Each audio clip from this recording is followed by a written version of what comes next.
आता आपल्या आवडत्या मालिकेचे संपूर्ण भाग मालिका प्रसारित झाल्यानंतर लगेचच पाहू शकता फक्त सन नेक्स्ट वर. भारतातील प्रेक्षकांसाठी मोफत सेवा. पैसे परत करायचे. काय सांगितलं मी? 50 लाखाची उधारी मला परत करायची. ऐकलं ना? होय, ऐकलं बी आणि पाहिलंय बी. चापकाच्या फटक्यानं हाती बी जाऊन बाकावर बसते. त्यात ही तर तुमच्या घरची मोल करीन. तुम्ही ज्या पद्धतीने त्यांच्याशी विकृत वागताय ना, त्या भीतीने हे 1 करोड घेतल्याचं बी कबूल करतील. अहो, ह्यांच्या बोलण्यावर काय विश्वास ठेवायचा? वसुंधराचे चमचे, मला सगळं कळतंय. तुम्हाला त्या वसुंधरालाच पैसे परत करायचेत ना? हा, सगळी नाटकी कळतायत मला तुमची. हे असली लपाछपी आहे ना, माझ्या समोर खेळू नका. मी चांगलं ओळखून आहे तुम्हाला. असा कोणताही व्यवहार झालेला नाही आणि तुम्हाला वाटतंय ना व, मग करा कोर्टात केस, बघूया कोण खरं आहे. मी समदे निकाल माझ्या कोर्टात लावत असते, कळलं ना? लय तोंड सोडू नको आणि लय उड्या मारू नको माझ्या समोर. तुम्हाला ओळखून नाही अजून. समदेच्या समदे पैसे परत करायचे, नाहीतर लय वाईट परिणाम भोगावे लागतील.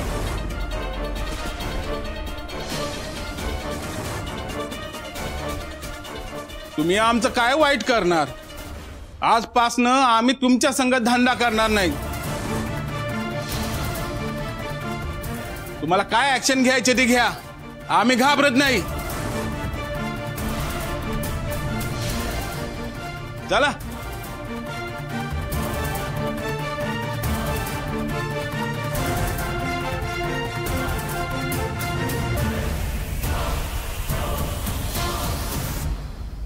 काय मूर्खबाई आहे?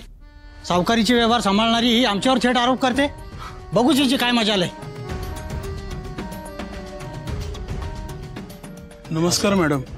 नमस्कार. नमस्कार मॅडम. आजवर तुमच्या बरोबर अगदी प्रामाणिकपणे काम केलं. आपलं समद व्यवहार आपल्या विश्वासानं जपलं होतं आजवर. आणि आपल्यात कोणती उधारी बाकी नसताना ह्या बाईचं असं बोलणं कसं सहन करू? आणि अक्षरा मॅडम ह्या सुद्धा आमच्या विरोधात बोलल्या. ही कामिनी बाई नाही, हैवान आहे, हैवान. अक्षराच्या वतीनं मी आज तुमची माफी मागते. हे बघा, अक्षराला आपले समदे व्यवहार नीट ठाऊक आहेत. पर तरी बी आज ती जे बोलली ते तिनं मुद्दाम म्हणून केलं. मुद्दाम?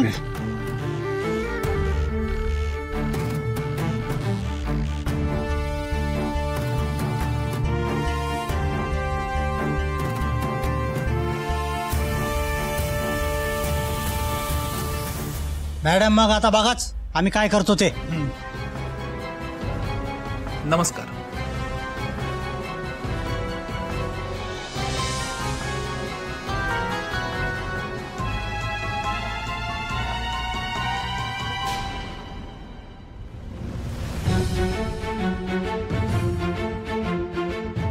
मला या कामिनीला ही दीड दमडीची लोक बोलून जातात.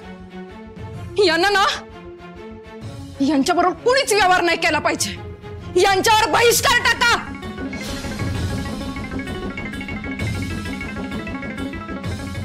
बहिष्कार त्यांनी टाकलाय आपल्यावर. मार्केट यार्डनं फोन आलता मला. कामिनी मॅडम, अहो त्या लोकांनी तिकडे मोर्चे काढलेत आणि सगळे लोक त्यांना साथ बी देणार आहेत. आता काही हे लोक आपल्यावर व्यवहार करणार नाही. आता आपला धंदा ठप्प होणार.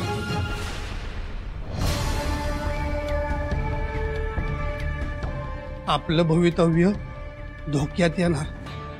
कळते का कामिनी मॅडम?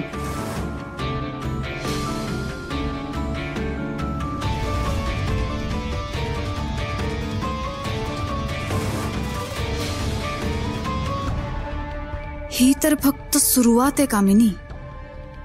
अजून तुला बरंच काही बघायचंय.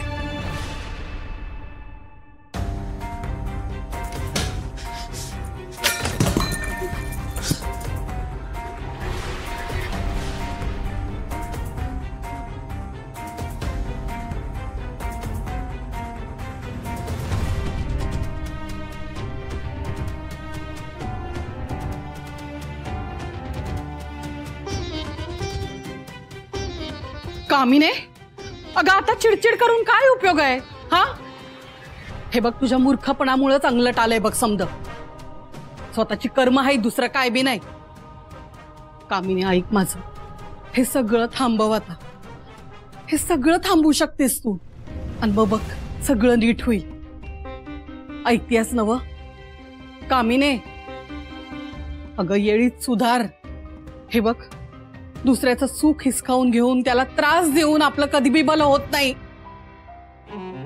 आपण आज जे करतो ना ते उद्या भोगावं लागतंय बघ. हे बघ लोकांचं वाईट चिंतलं ना तर आपलं बी वाईटच होतंय.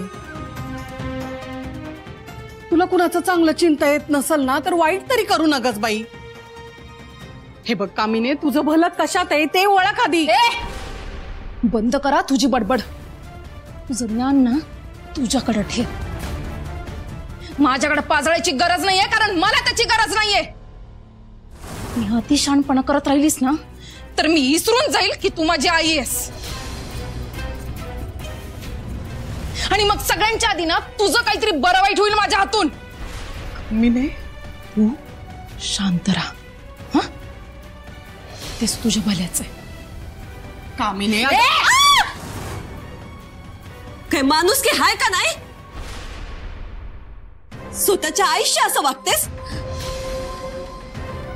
ज्यांना आपल्या आई वडिलांची कदर करता येत नाही ना त्यांना आयुष्यात काय बी मिळवता येत नाही.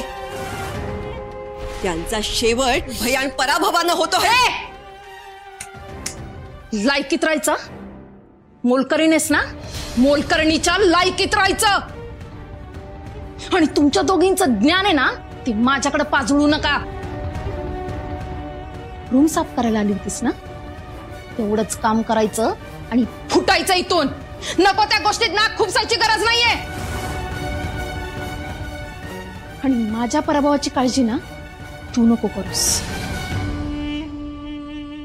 तुमच्या नाकावर टिचून आता कशी उसळी मारते ना बघच.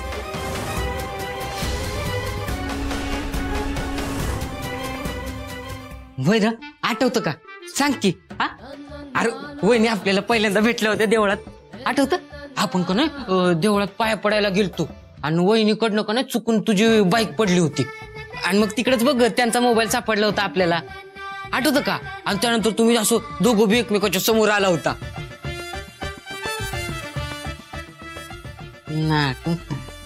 बरं मला सांग, हो वहिनी बघ पहिल्यांदा घरी आलत्या. हा, पहिल्यांदा घरी आलत्या. अरे साप आणि मुंगूस सारखं भांडत होता तुम्ही दोघं. बर नंतर बघ आई साहेबांसाठी वहिनी का नाही रोज ज्यूस बनवायच्या. हा, तेव्हा का नाही एक दिवस तो ज्यूस तू प्यायलास. रात्रभर दंडा लागलं होतं तुला. हे बारक्या, हे असलं का मला सांगत बसू नको रे. मला काय बी आठवत नाही. नाही आठवतोय. हो तुमचं लगीन ठरलं होतं बघ, तेव्हा का नाही तू त्या वाड्याच्या बाहेर बघ अंगणात असा बसायचंस रात्री आभाळाकडे बघत, त्या चांदण्या मोजत. मला म्हणायचा का ह्या चांदण्यात का नाही तुला अक्षरा वहिनी दिसते म्हणून, एकदम अप्सरावानी. अरे लय येडा झाला होतास तू, आठवतंय का?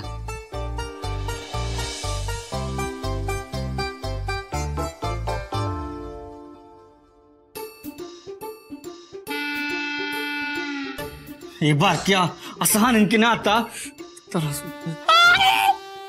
अरे आठवतंय की समज? अरे आठवतंय तुला? मी असं चिडवलं ना तर असंच म्हणायचं, हाणीन का नाही बारक्या, तुझं ठरलेलं वाक्य समजा. आठवतंय? हा, आठवतंय? नाही अरे कायच आठवत नाही बघ. अरे सुंदर, अरे ते डॉक्टरांनी सांगितलंय नव का रोज तुला आता प्रयत्न करायला लागेल म्हणून. आठव की. थांब अजून. हा हो, आता हे आठवायलाच पाहिजे बघ. तुमचं लगीन ठरलेलं का नाही का तू एक दिवस का नाही असं अचानक असं झोपेतनं उठलास आणि घराच्या बाहेर निघालास, गाडीवर अशी किक मारली आणि 100च्या स्पीडनं वहिनीच्या घरी. कशासाठी माहितीये का? त्यांनी तुला लबू बोलावं म्हणून.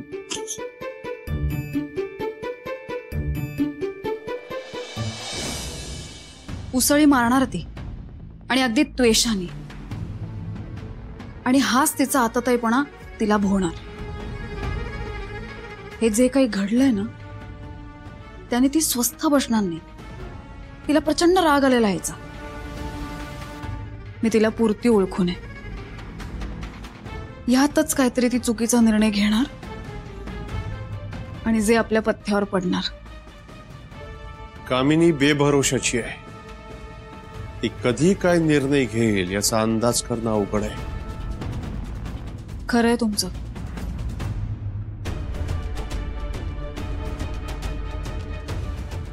पण माणसाच्या डोक्यात जेव्हा राग असतो ना, तेव्हा तो कायम चुकीचे निर्णय घेतो. कामिनी जो काही निर्णय घेईल तो आपल्या पथ्यावर पडल असं जर तुला वाटत असेल तर ही वेळ लवकरात लवकर यावी एवढीच माझी इच्छा आहे. अश्विनला असं जेलमध्ये नाही बघू शकत ग म्या. कवा एकदा तू या समजतनं सुटल असं झालंय मला. लय भोगलं ग माझ्या पोरानं. आता बस त्याचा हाल नाही बघवत. त्याच्या काळजीनं समजा घोर लागून राहिलाय. काका तुम्ही नका काळजी करू. आपण जसं ठरवलंय तसं जर सगळं प्लॅन प्रमाणे होत गेलं ना, तर ते तुमच्याही मनासारखं होईल आणि माझ्याही. बाबा,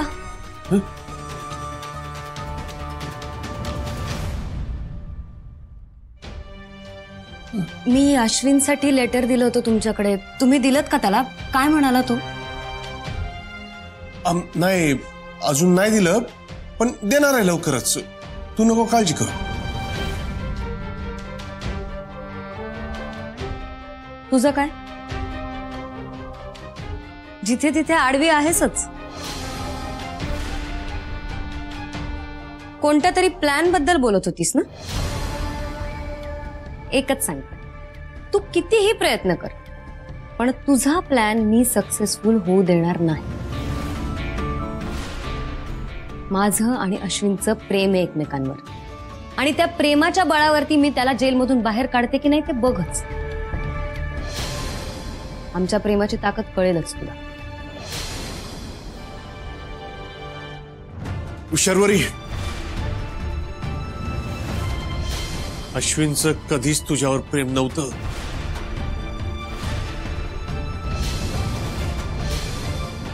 हे असलं काय सांगू नकोस बघ. मला काय बी नाही आठवत आहे. नाही सांगत जा. नाही सांगत. मला काय आई साहेब येतील ना तेव्हा विचारतेस मीच.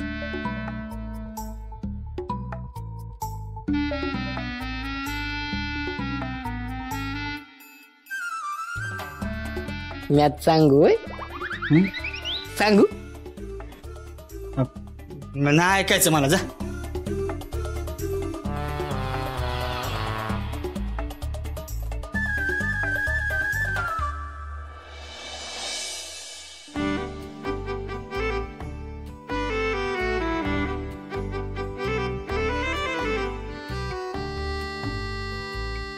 बारक्या,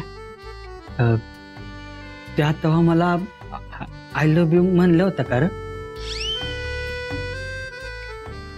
लय आवडती ना आठवण. ही आठवण लय आवडती ना. अरे मग जरा आठवायचा प्रयत्न कर की. नाहीतर राहू दे, वहिनी येतील ना तेव्हा त्यांनाच विचार. बारक्या तुला का? राहू दे वहिनी येतील तेव्हा त्यांनाच विचार. काय ऐकायचं जावई बापूसनी अक्षराकडनं? नाही काय नाही, ते डॉक्टरांनी सांगितलं होतं ना का ते रोज एक साईड करायची, तेच करत होतो आम्ही. अरे बारक्या, एक्सरसाइज. हा एक्सरसाइज. भारी आहे, भारी आहे. जावई बापू, काय आठवते का? नाही असू दे काय गडबड नाही. कुठं सुगी आडली आणि नागरी खोळंबली आहे? हा हो दे निवांत. बारक्या, हे सामान तेवढं आत नेऊन ठेव.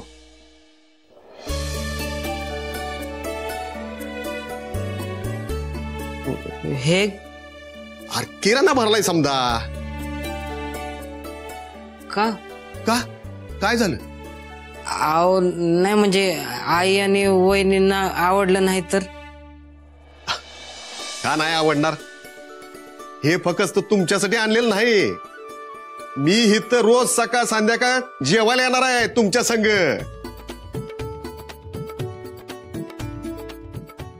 चालतंय की. त्या दोघींनी ऐकावं म्हणून लय भारी आयडिया लावली मामा तुम्ही.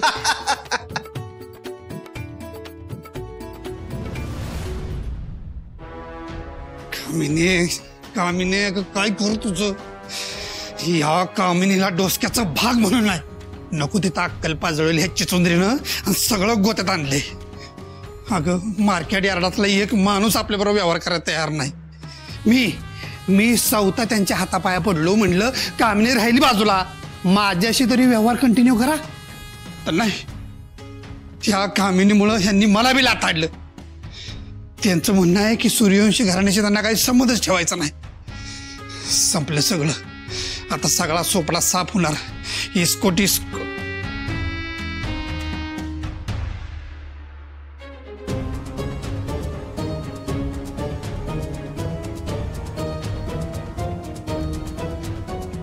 ए उर्वशे, काय चाललंय की तुझं?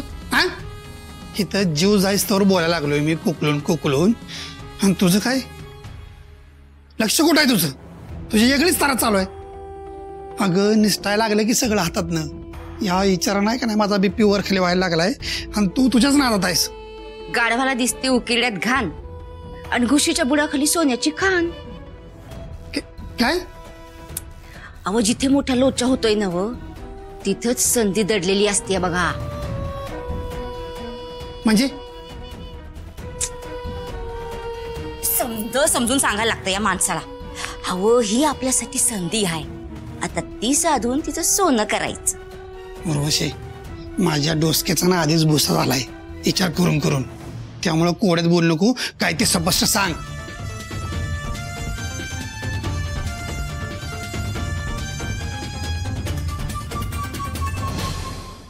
काय बाबा, काय म्हणालात तुम्ही? वय अश्विननं तुझ्या संग प्रेमाचं नाटक केलं होतं. त्याचं कवाच तुझ्यावर प्रेम नव्हतं. त्यानं पहिली सुरुवात केली ती तुला प्रेमाच्या जाळ्यात अडकवण्यासाठीच. मग मुद्दाम खोटं लग्न केलं, बाहेर राहिला. या समध्यात त्याला तुझा विश्वास मिळवायचा होता. मग एकावर एक समज करतच गेला तू. तुझं ऑपरेशन, तुला दिलेलं नेकलेस, यात त्याचा स्वार्थच होता, प्रेम नव्हतं.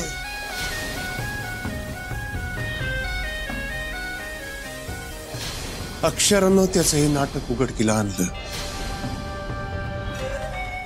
पण त्यावेळी अक्षराला त्यानं तुझी भीती दाखवली. वय त्याला जे साध्य करायचं होतं ते तो करतच गेला. त्याचा समजा प्लॅन हा सूर्यवंशीची प्रॉपर्टी हडप करायचा होता.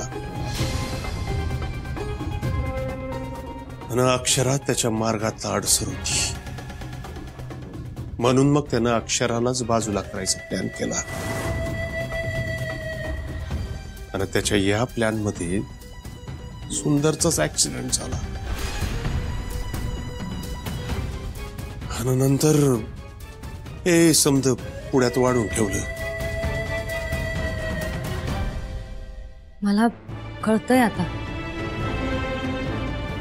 दिसतंय सुद्धा.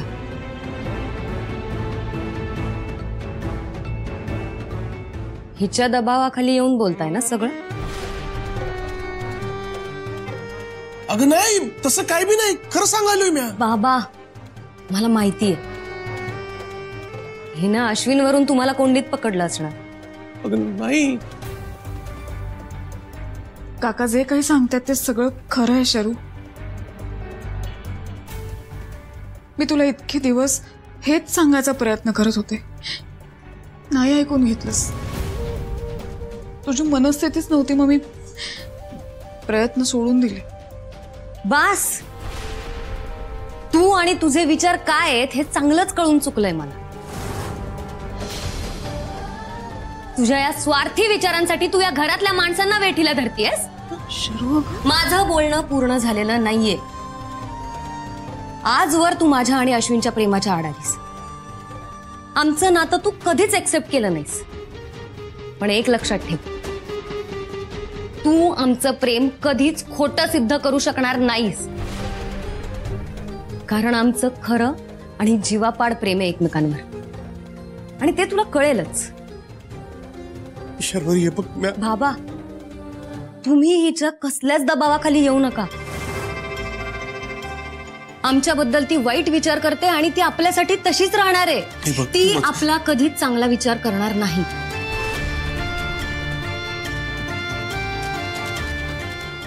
शर्वरी, अक्षरा, तू नको काळजी करू. हे बघ, आता जरी शर्वरीला पटत नसेल ना तरी मी तिला समजा पुरावा दाखवून पटवून देईन. पण तू तुझा निर्णय नको बदलूस. आज सोडतो मी तुझ्या बरोबर. सोडो माझ्या अश्विनला.